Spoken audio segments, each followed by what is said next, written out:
Halo Gunners semua, berjumpa lagi dan lagi dengan The Gunners Indonesia. Kali ini kami sudah menyiapkan berita terupdate seputar Arsenal FC untuk kalian semua. Selamat menyaksikan!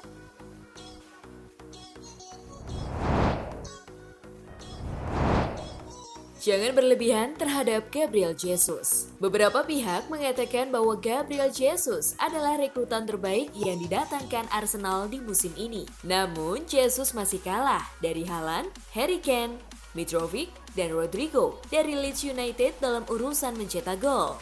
Hal itu yang membuat Rio Ferdinand belum yakin jika Jesus telah membuat dampak besar di Arsenal. Saya pikir dampak Jesus tidak nyata. Saya pikir dia telah menjadi rekrutan yang fantastis dan rekrutan besar untuk Arsenal. Namun tolong, jangan berlebihan seperti yang dilakukan oleh semua penggemar Arsenal, ujar Rio di podcast pribadinya.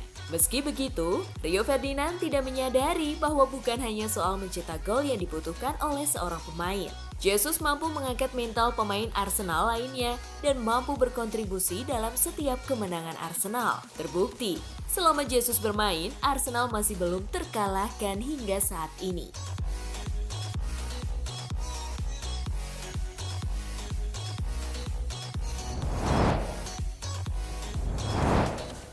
Paul Merson puji penampilan Martin Odegaard. Martin Odegaard mencetak 3 gol dari 2 pertandingan dan membantu Arsenal mempertahankan rekor belum terkalahkan sejauh ini di Premier League. Paul Merson lantas memberi pujian terhadap penampilan Odegaard dan mengatakan bahwa keputusan Arteta sangat tepat saat menunjuknya sebagai kapten.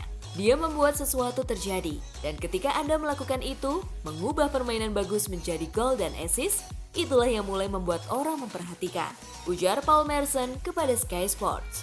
Itulah yang Arteta lakukan dan memberinya ban kapten. Pada saat ini dia melakukannya dengan sangat baik. Untuk 35 juta pound sterling, benar-benar luar biasa, tambahnya.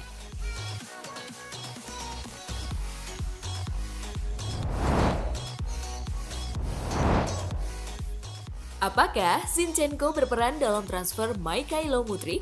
Agen Wilfried Zaha saat ini telah menjajaki opsi kepindahan pemainnya sebelum bursa transfer resmi ditutup. Arsenal diklaim telah menghidupkan kembali minat mereka untuk pemain sayap Crystal Palace tersebut. Namun, Fabrizio Romano mengatakan bahwa The Gunners tengah mempertimbangkan untuk mengajukan tawaran kepada Mykhailo Mudryk dari Shakhtar Donetsk. Awasi talenta terbaik Mykhailo Mudryk, proposal verbal Everton ditolak oleh Shakhtar Donetsk minggu lalu. Arsenal telah menjajaki kondisi kesepakatan Mudryk beberapa hari lalu, tapi hanya dari sisi pemain. Banyak klub yang menginginkannya, satu untuk dilihat sampai akhir, tulis Fabrizio Romano. Arsenal sebelumnya sudah mendatangkan Zinchenko yang juga berasal dari Ukraina. Zinchenko dirasa bisa berkontribusi dalam transfer kepindahan Mykhailo Mudryk. Sang pemain bisa saja tersedia di angka 16,8 juta pound sterling. Mudryk mampu bermain di kedua posisi sayap dan juga bisa bermain sebagai gelandang serang.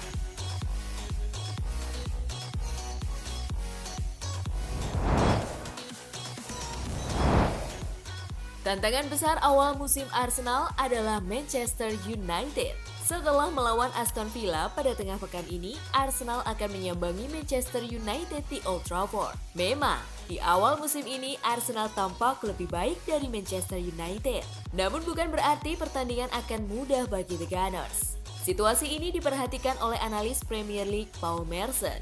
Menurutnya, laga melawan Manchester United menjadi tantangan terbesar Arsenal di awal musim. Arsenal sudah bermain sangat baik sejauh ini, tetapi tantangan besar mereka datang melawan Manchester United di Old Trafford akhir pekan ini, ujar Merson kepada Sky Sports. Meski Manchester United belum benar-benar mencapai level terbaiknya, pertandingan tersebut masih akan jadi tantangan sulit bagi Arsenal. Tambahnya, di sisi lain, Paul Merson menilai jika dua pertandingan pekan ini akan sangat krusial bagi langkah Arsenal. Jika pasukan Mikel Arteta bisa menang atas Aston Villa dan Manchester United, tentu kepercayaan diri pemain akan semakin tinggi.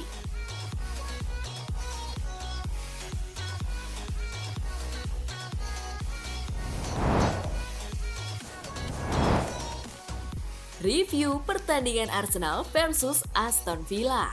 Arsenal akan menjamu Aston Villa yang sedang dalam performa buruk di Emirates Stadium pada Kamis 1.30 dini hari waktu Indonesia Barat. The Gunners menjadi satu-satunya tim yang menyapu bersih 4 pertandingan pembuka dengan kemenangan dan membuat Arsenal menggigil di puncak klasemen sementara Premier League. Steven Gerrard saat ini semakin berada dalam tekanan setelah timnya menelan 3 kekalahan dari 4 pertandingan pembuka Premier League. Hal itu yang membuat posisi Gerrard sebagai manajer akan sangat terancam, di mana manajemen Aston Villa dikabarkan sedang mencari pengganti yang tepat. Meski begitu, Aston Villa tidak bisa dianggap remeh. Dalam 5 pertemuan terakhir kedua tim, Aston Villa berhasil memenangkan 3 laga, sedangkan Arsenal menang 2 kali atas Villa pada Oktober 2021 dan Maret 2022 kemarin.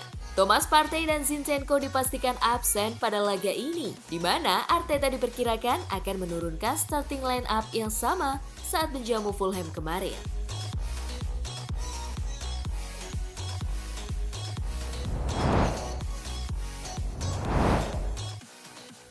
Ada peluang besar Arsenal untuk selesaikan transfer Tielemans.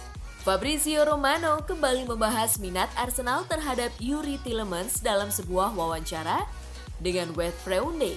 Romano mengatakan bahwa Tielemans masih berada dalam daftar transfer teratas Arsenal. Ia mengklaim bahwa ada peluang besar bagi Arsenal untuk menyelesaikan kesepakatan ini.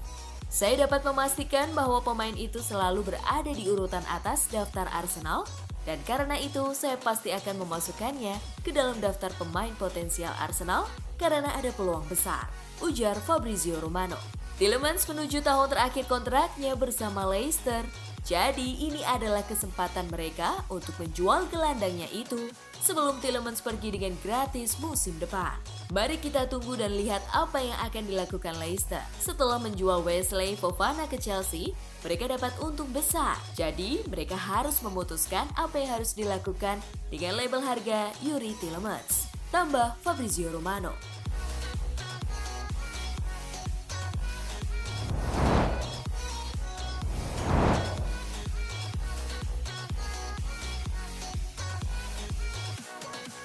Nah, itulah tadi kumpulan berita menarik dan terupdate seputar Arsenal FC. Simak terus ya berita terupdate lainnya dari The Gunners Indonesia.